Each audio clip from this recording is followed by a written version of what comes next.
Family card সহ বিভিন্ন কার্ডের বাহানা দিয়ে ভোটারদের প্রতারিত করা হচ্ছে বলে মন্তব্য করেছেন জামায়াতে ইসলামীর সহকারী সেক্রেটারি জেনারেল হামিদুর রহমান আজাদ। আগারগাঁও নির্বাচন ভবনে প্রধান নির্বাচন কমিশনারের সঙ্গে সাক্ষাতের পর এসব মন্তব্য করেন তিনি।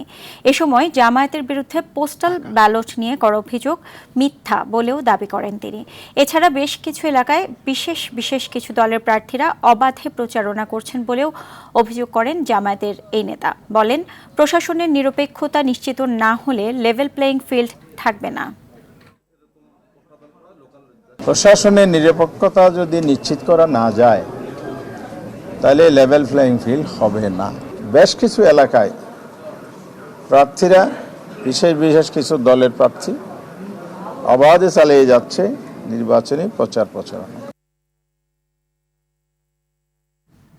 নির্বাচন কমিশনে আছেন সহকর্মী নাজমুল হুদা, সরাসরি চলে যাচ্ছে সেখানে।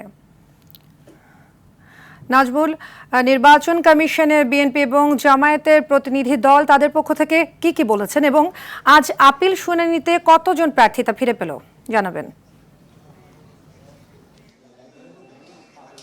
সাথী, আজকে 104টি আপিল শুনানি নিষ্পত্তি হয়েছে এবং 164টি আপিল শুনানির মধ্যে 60 জনের আপিল মঞ্জুর করা হয়েছে। এছাড়া পেন্ডিং রাখা হয়েছে 10 জনের আপিল এবং নামঞ্জুর করা হয়েছে 34 জনের আপিল।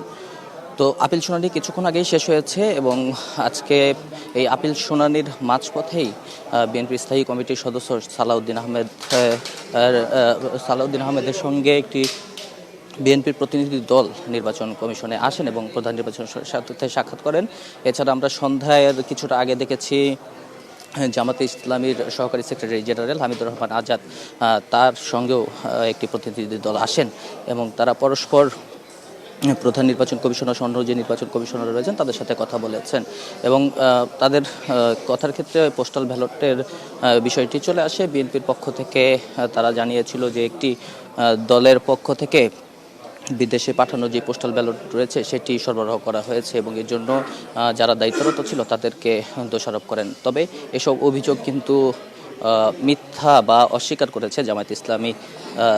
এছাড়াও আজকে আমরা দেখেছি যে আপিল শুনানিতে মোট আজকে 480 পর্যন্ত আপিল শুনানি হয়েছে। তো 645টি আপিল শুনানি নিষ্পত্তি হবে এবং 16ই যেই আগামী 18 জানুয়ারি পর্যন্ত আপিল শুনানি চলতে থাকবে। ধন্যবাদ নাজমুল।